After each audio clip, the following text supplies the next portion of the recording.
Transmission received. O5 Council ID detected. Playing log now. People seem to believe I don't dream. Of course I dream. I dream about the life I might lead with someone I care about very much, were we born into different circumstances. What I might say to her were I a different person. But that's all it is, a passing fantasy. SCP-8003. Object Class: Safe. Special Containment Procedures: SCP-8003-1 is contained within Mass Storage Locker Y-14 of Site-19. It is currently assigned Research Status GYRE. Dr. Agatha Wright serves as Research Lead and makes all final decisions regarding testing on the object. Description: SCP-8003 refers to a single sword of variable make and style. At seemingly random intervals, the sword may transform from a European longsword to a Persian shamshir to a French rapier to any number of other sword styles. The impetus for these transformations is unknown, and as of writing, 56 distinct variants have been observed with varying weights and lengths. Consistently, SCP-8003 is made primarily of steel with a leather wrap around the grip, and bears inconsistent signs of wear across its surface. It is typically of simple, utilitarian build, with no significant decorations or adornments found anywhere along the weapon. SCP-8003's secondary anomalous effect activates when the sword is touched by two individuals simultaneously. Upon two people touching it at once, a small electromagnetic force will expel out from the tip of the blade. The force is never enough to cause permanent damage, but may disrupt small electronics and broadband devices in the immediate vicinity. The magnitude of this force varies depending on who is touching SCP-8003, but a clear correlation or causation has not been identified yet. Begin transcript. Dr. Gears steps into Site-19's Research Lab 27. It is late. The lights have automatically dimmed. The only person inside is Dr. Wright, leaning over a lab table. She does not notice them enter. Hello? Wright does not respond. She has her earbuds in as she works. Gears approaches from behind, lightly tapping her on the shoulder. She spins around, hackles raised. Shit. Oh Christ, Charlie. You scared me. Sorry. Wright laughs, lowering her shoulders. You're too quiet. I got to put a bell on you or something. I don't know that a bell would exactly suit me. Worried about what your staff might think? Worried about what Dr. Huang might think. Frankly, I'd be worried if the psych gets perturbed just by seeing you with a bell on. Sure. They lapse into silence. Gears turns to inspect SCP-8003 on the table. Is it dangerous? The blade's blunted, hun. I meant... She snickers while picking at the leather of the grip of SCP-8003 in front of her. I know what you meant. And no, we don't think so anyway. I'm mostly just taking care of what's left in the initial battery of tests. Determine when the properties activate. If we don't find out anything interesting, it'll probably just go back in the containment locker. Gears strokes one finger up the metal of the blade. On the other side, Wright continues to fiddle with the grip, poking with tweezers at the leather around the hilt. You probably shouldn't touch that without gloves. It's a shame. Who knows how old it is? We do actually. Dated it to just around the 4th century AD. This sword predates gunpowder, universities, and toilet paper. How do you just know that offhand? Gears shrugs. You said you wanted to talk. Wright's smile drops. Yeah. Shit. Look, She sighs. I don't know about... this. About whether we should keep doing this. Gears cocks his head at her.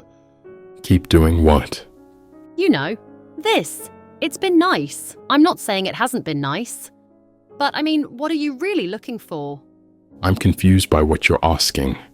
I mean, you clearly don't feel the same way about me as I do about you. What? You're kidding, right? You don't say a word half the time I'm with you. When you look at me, it's like a chore for you. I know you well enough to tell that much. That's not how I feel about you at all. Yeah, that's the problem. Her pokes at SCP-8003-1's leather get more aggressive. I wouldn't know because you don't talk to me, and that's not me, okay? I need someone I can talk to. Gears is silent. Wright sighs. I like you, Charlie, I really do. But you're so fucking closed off. I don't mean to be. I know you don't mean to be. It's just how you are. But you still are. You haven't even said the words to me yet. Silence. Right size. Fuck, dude. If you can't do that, then I'd rather just call it here before we put more of ourselves into this, just to get hurt.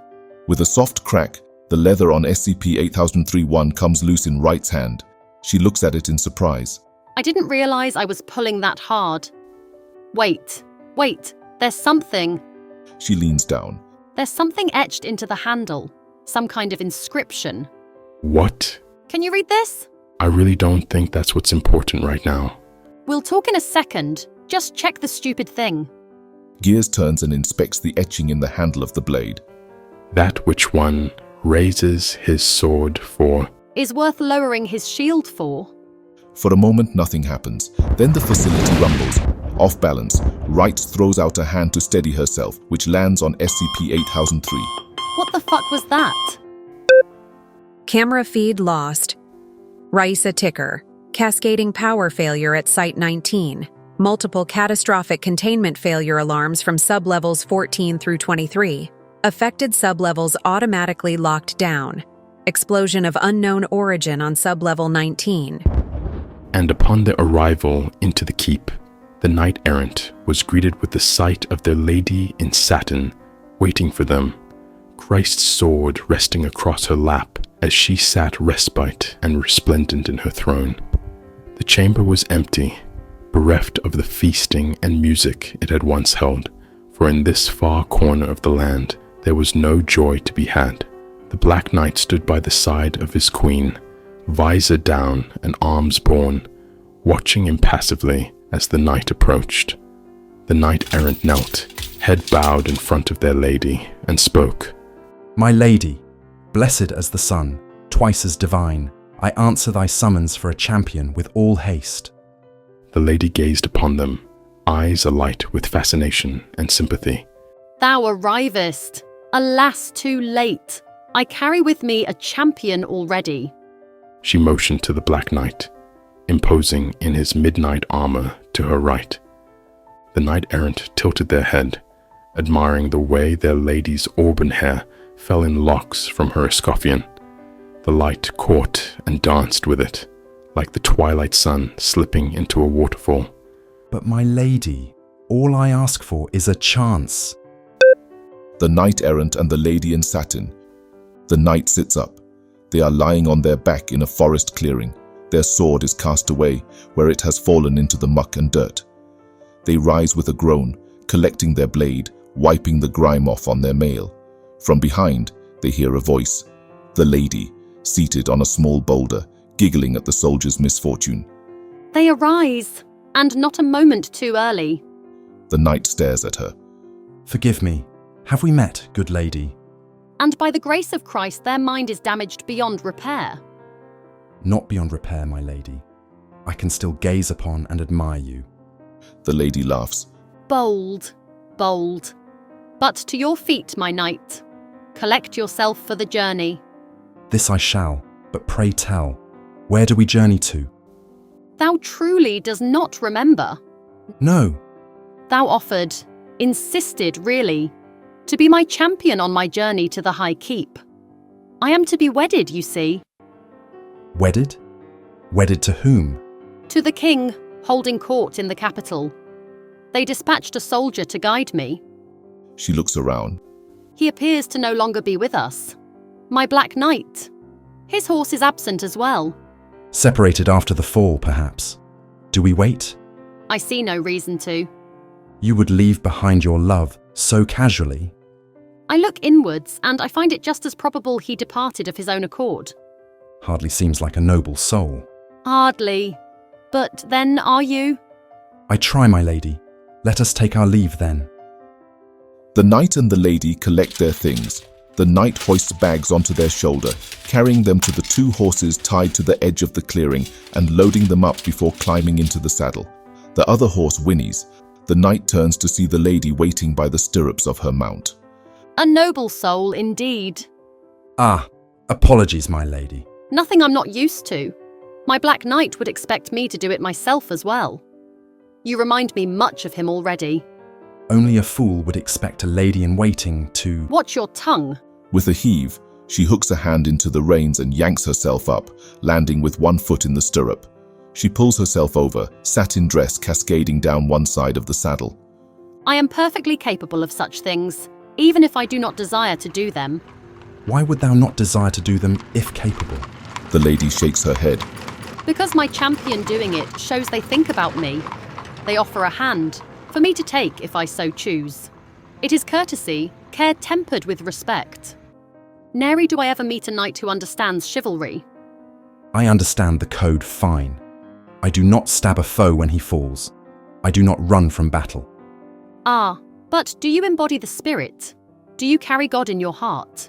Do you bring love and largesse to those around you? I believe I try. All men try, pet. Pet, I thought I was to be thy champion, given how cleanly the last departed. Champion is a title earned, not given. She smiles teasingly. And until thou art my champion, thou art my pet. They depart, horses trotting alongside one another out of the clearing. There is a wide, heavily travelled path through the forest, lined on either side by verdant brush and trees. They travel alongside one another. The sun casts shining rays through the canopy overhead, dappling the lady's auburn hair. Do you hear the birds singing? I do. I shall tell you a secret. They sing for me. A hymn as timeless as this forest themselves. An arrangement for well wishes on your wedding day. Hardly. No, they chirp a funeral dirge. Pray explain, my lady. Do you not love the king? Love is a fickle beast to tame. Impossible, perhaps. 'Tis not an answer, I cannot help but note. Indeed, 'tis not. They continue down the forest path. I struggle to see how love could blossom so far apart. The capital is a week's ride from your castle. Love struggles to blossom in distance, but it blossomed when they were not so distant from me. But circumstance and time grows cracks to canyons. That it does. When was the last time you saw them? 2 years past. I long to stroke the curve of their chin again. A single finger against their temple. Trace their veins. The night is silent.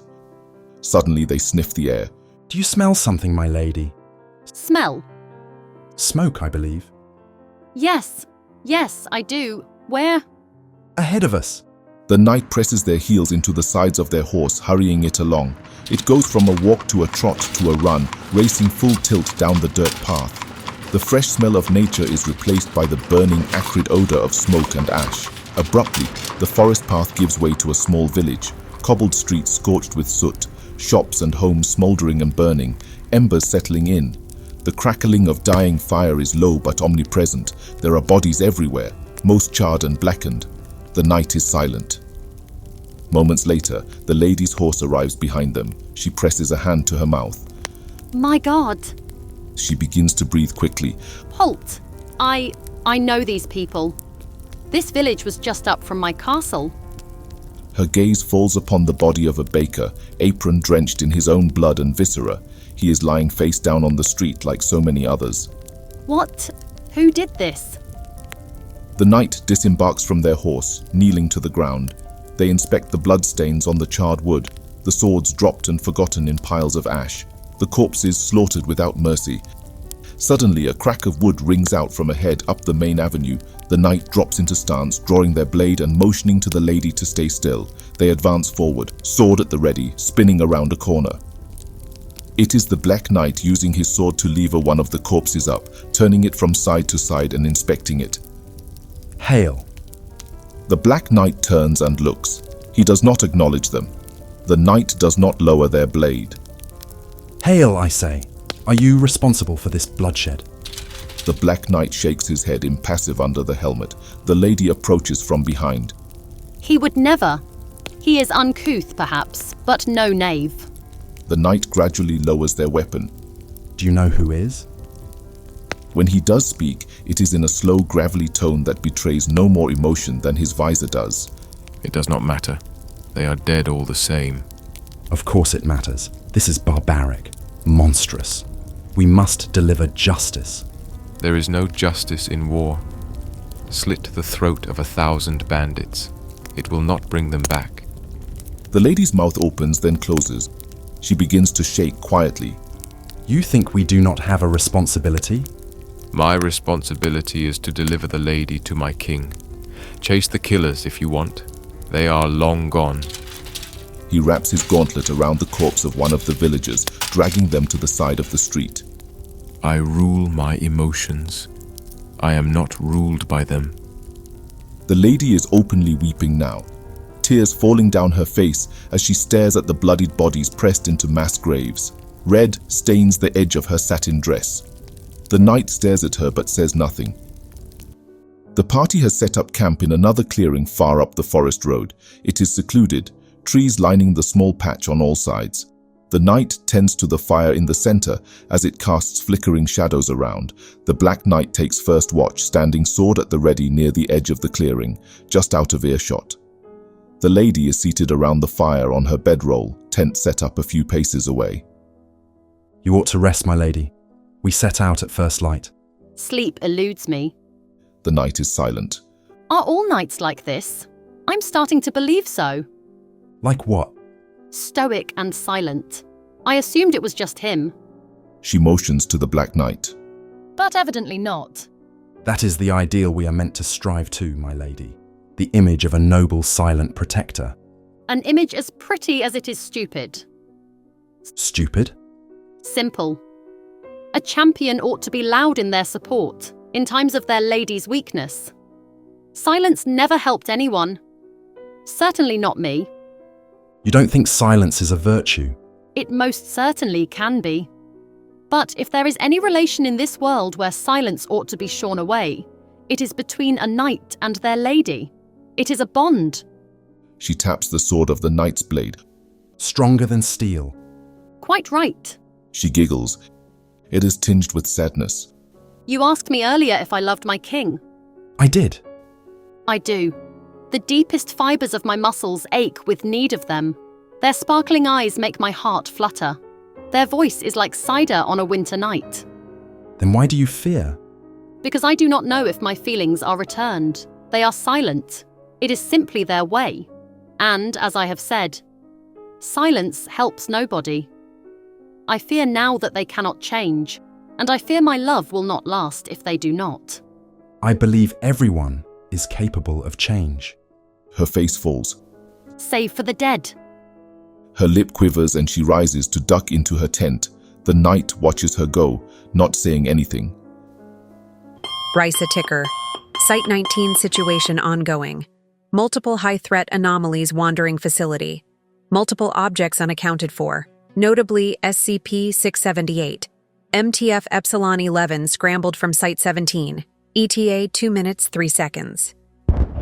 And so from sundown until sunup, the Mamluk knelt by the entrance to the Korea's tent, shamshir in hand, watching her form through closed eyes and low lips, and in his throat, his breaths from the previous night hung frozen, for they had been sitting unspoken as the sun dipped below the horizon and the air chilled, and the thoughts of sleep, in such closeness to the one he needed, like the night air, eluded him. So he kept watch with the janissary at the far edge of the camp, in stoic, judgmental silence, as they exchanged looks for a day and a night, until at last the morning came, and the courier crept out of her tent just as his knees gave way, and he landed at her feet, looking up to see her kindly and gentle smile as she brought a finger, delicate as a flower, under his chin and raised his head to look at her. She asked, "Why would a soldiering man as you deny yourself a night's sleep?" He answered, kneeling at her feet, "If I slept, I would dream, and when I dreamt, I would dream of you, and when I dreamt of you, I would awaken, and when I awoke, you might be gone."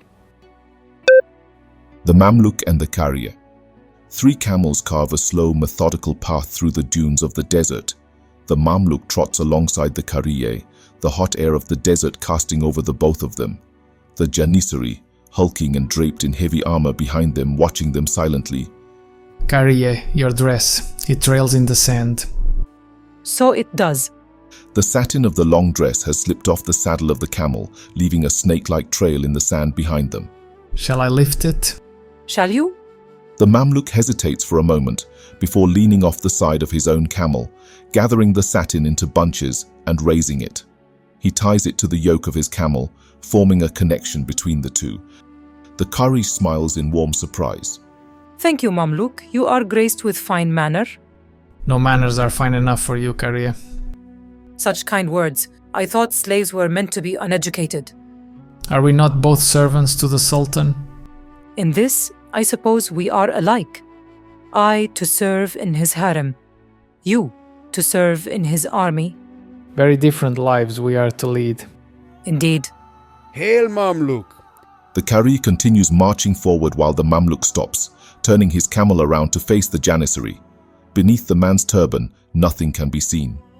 Do you forget your place? Do I forget my place? Yes, do you forget your place? No, I do not forget my place. You are a slave soldier like I, but a slave. Regard the Karia with distance. She deserves better than you. She deserves to be happy. I have not done anything. Stay away from her, I said. Suddenly a faint ringing sounds. All three turn, panning across the dunes. Those are bells. Bells? Here? Have you gone mad, my pet? Look. Before them, nestled in one of the dunes, is a large canopied tent. From it, the sounds of laughter and the ringing of bells emanates. The Kari takes off towards it, camel loping down the sands. Wakarie, wait. The other two take off after her, following her down to the shade of the tent. The sounds are louder now, and several other camels are tied up outside. The Karai has descended her mount, hoisting her dress and rushing into the tent. Inside, there is a festive atmosphere. Several men are humming along to the ringing of bells, draped in robes and high hats. The center of the tent is occupied by two such men, spinning at high speeds and letting their robes fly out as they twirl about one another.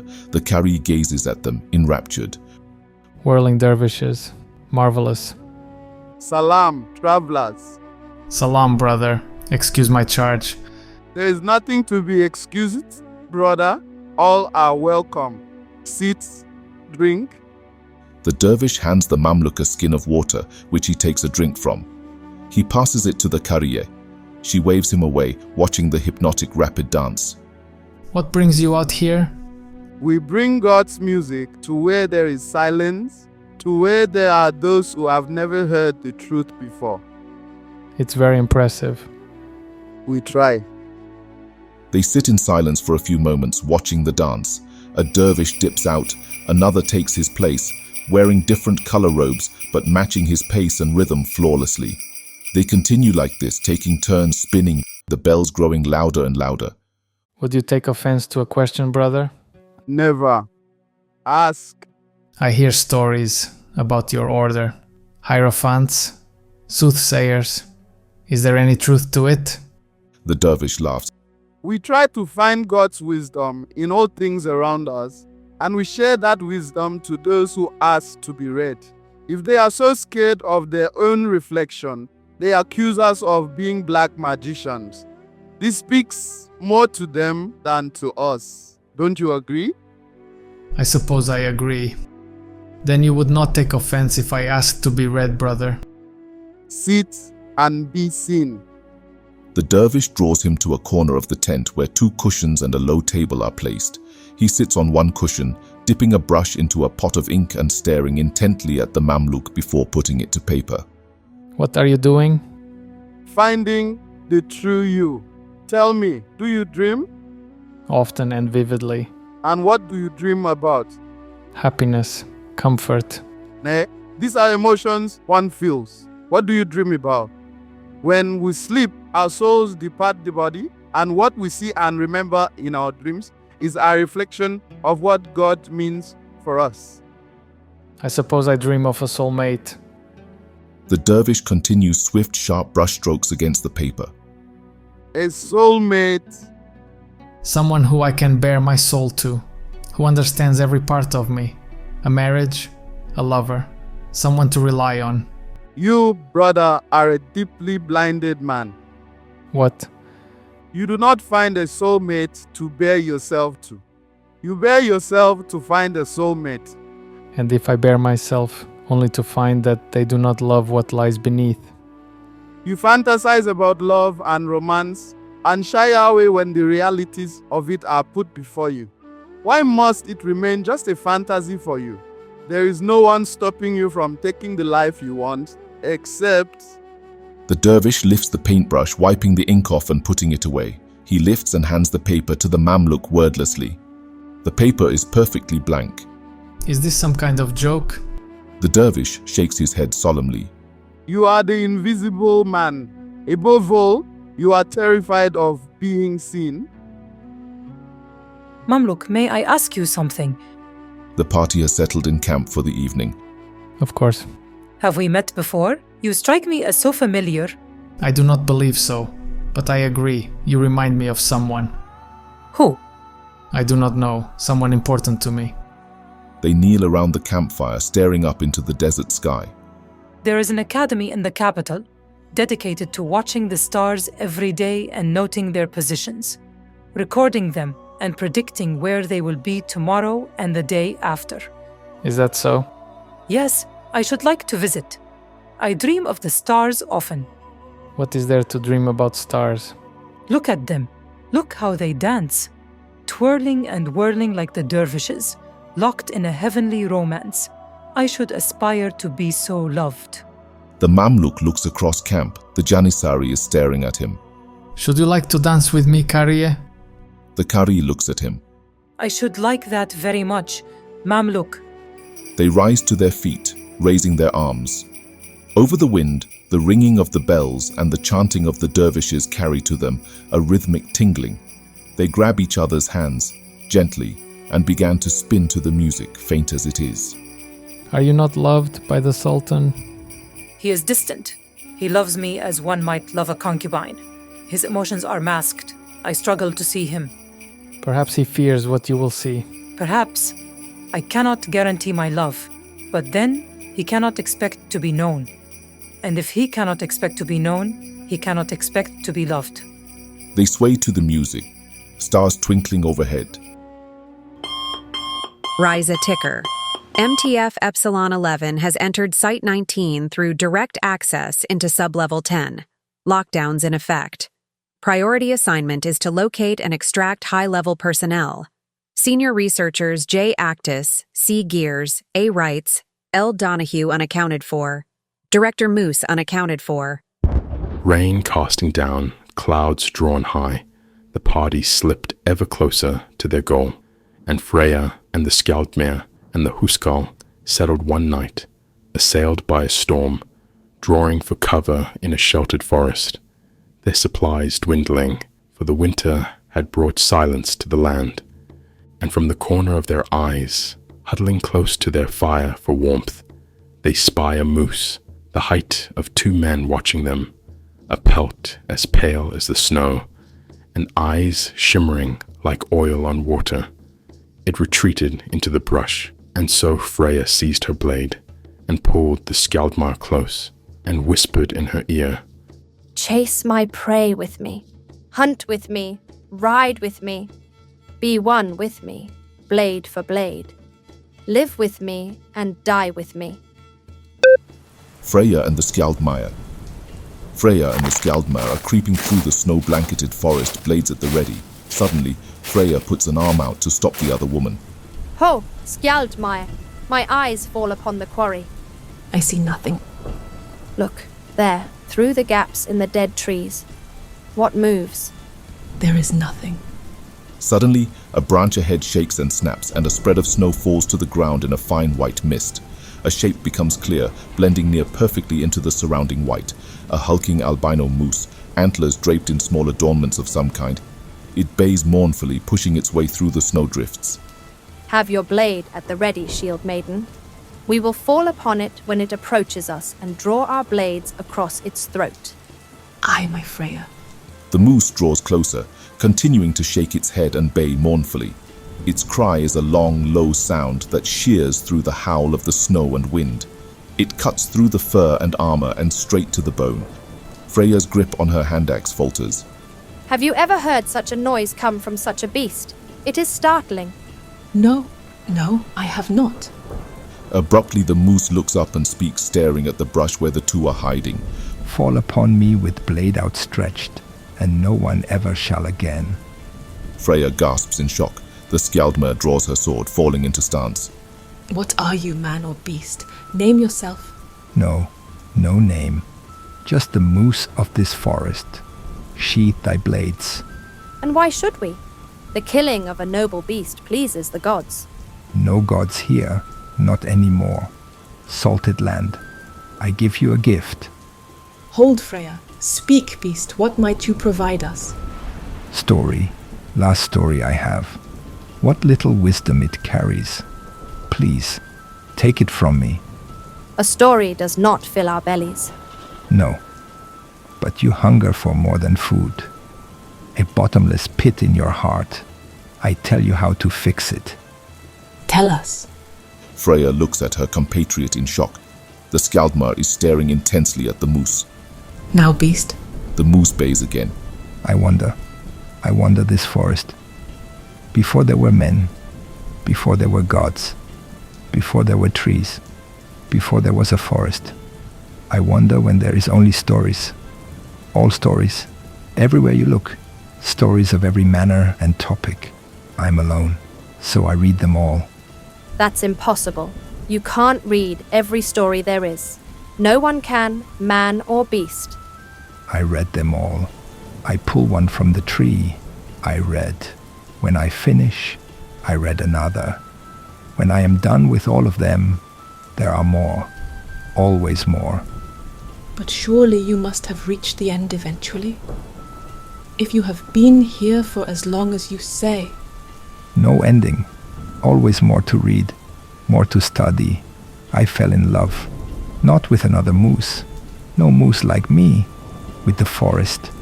And she loved me back. I consume her stories, appreciate them.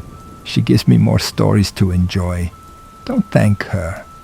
The moose bays mournfully into the air again. Should have thanked her. It requires a truly arrogant creature not to thank nature for what we are blessed with. No. I am thankful.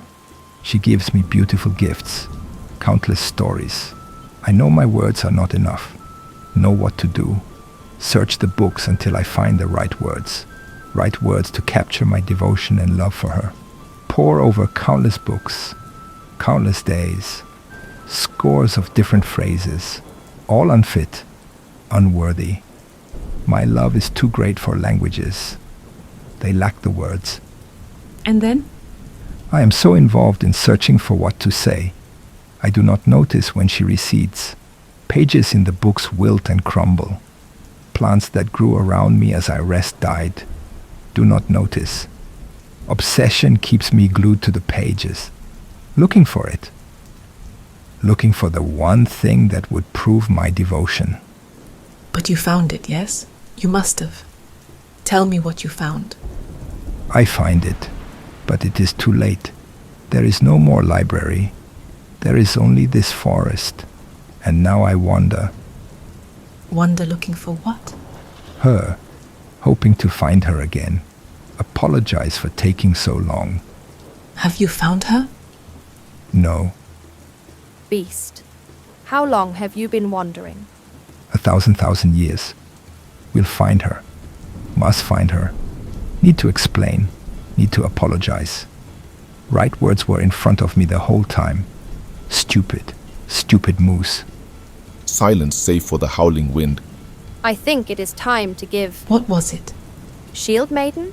You look sickly. The Skjaldmær is shivering, face pale, sweat beading on her brow despite the cold. She is staring intently at the moose. Please, tell me. What do I need to say? The moose turns to look at her impassively. No pretending, you know. Love does not wait for you forever, but it does leave forever. No more delaying, little creature. The moose bays again, turns and pads deeper into the forest. The two watch it go. Freya and the Skjaldmær are huddling into one another. The canopy of the forest blocks some of the snow, but renders it dark underneath. The weak fire does little to push back the freeze. The Huskarl, armored and imposing, butchers a duck some paces away. Freya is stitching a wound on the Skjaldmær's belly. Drink. She passes a flask to the Shield Maiden. No, you take it. Do not be obstinate. I am sated. Take the drink. Save it for later for yourself. Why must you insist on this? You are my goddess. It is my duty to protect you. Do not! Ugh! What? You have likened yourself to my protector in your mind. You are not my protector. Once, on this journey, have you encountered something that needed your sword arm to solve? Nay, but you are not my guardian. You are my compatriot, my companion. I do not need you to sacrifice yourself for my boon. You insist on suffering quietly in silence when I am here to share the load with you. Why? You would think me weak. Silence. My shield maiden, my darling, I could never think you weak. You say this having never seen me at my lowest. You think our bond so fragile it might be broken by seeing you as you are? More than that, though. What more? Suppose I shed my armor. How can I know you will still cherish what you find underneath? The wind howls. Freya runs her fingers through the shield maiden's hair. Of course I will.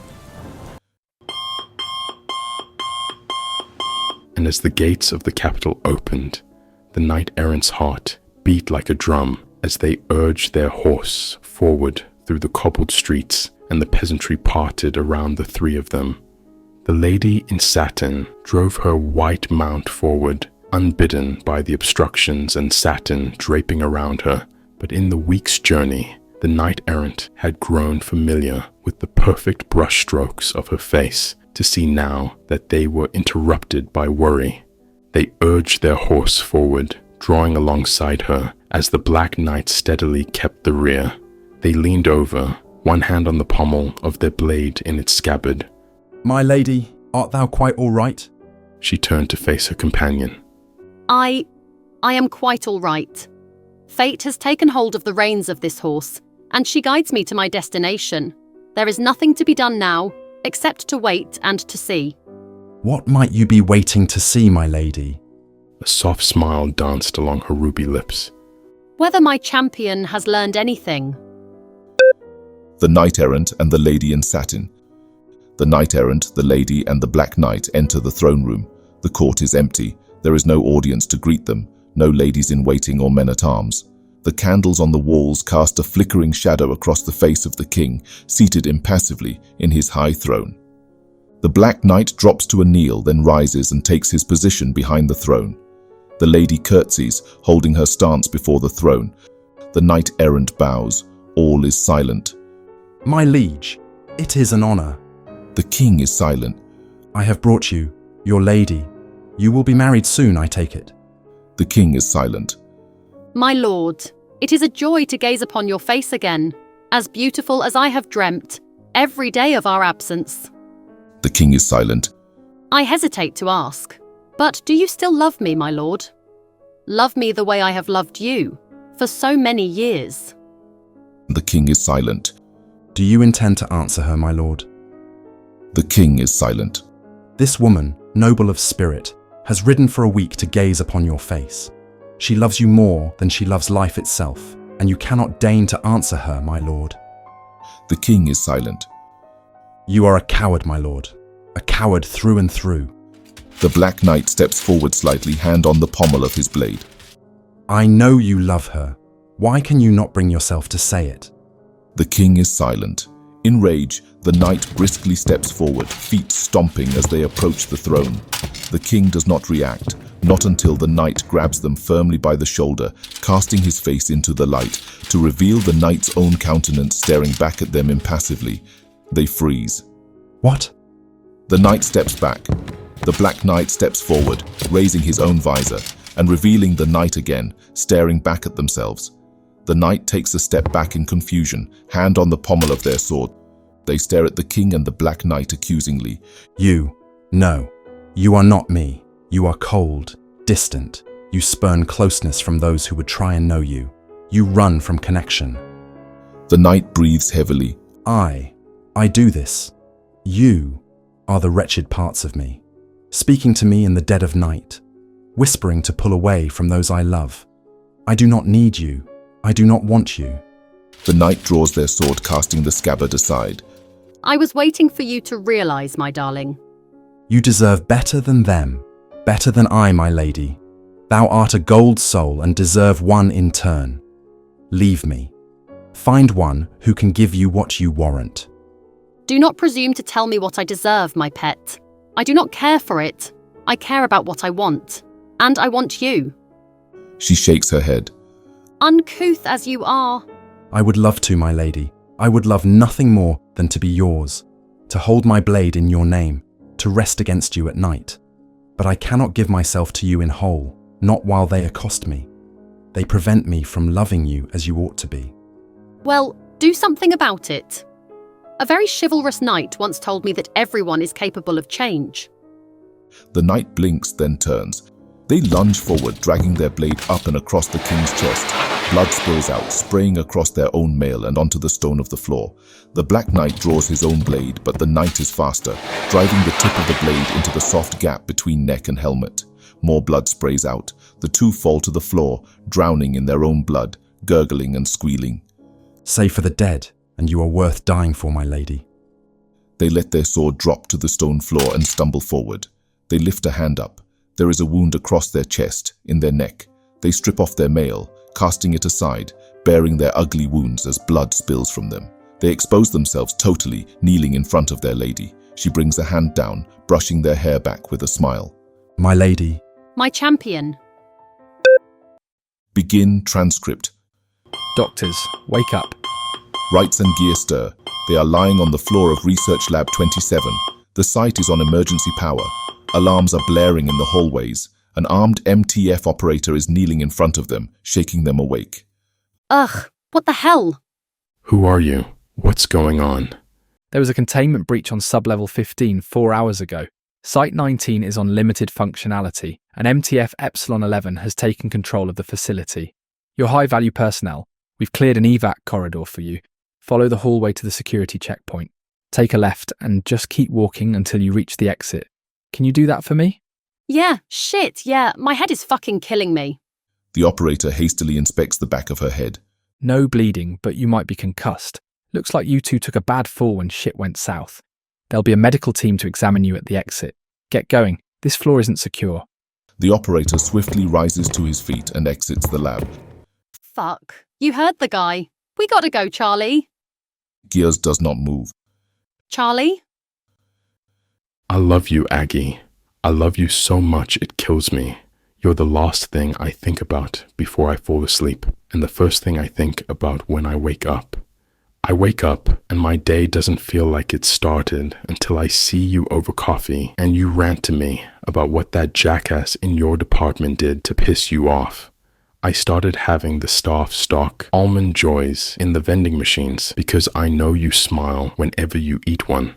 You gave me that model Saturn V for my birthday last year, and I still have the box in my closet because it has your handwriting on it, saying you love me. You forgot a scarf in my room one time, and I never gave it back because whenever I walk by it, it smells like your perfume. One time you asked me if I thought we'd met in a past life, and I said I didn't know, but didn't say what I was thinking, that I'd definitely meet you in the next one. I'd chase you across worlds. I'd burn this entire place to the ground if you wanted to leave with me. I love you, and I'm so goddamn stupid and scared of you not loving me back that I might have lost you. I'm so sorry. Charlie. Wright smiles at him. I love you was all I ever needed to hear. I love you too, you big idiot.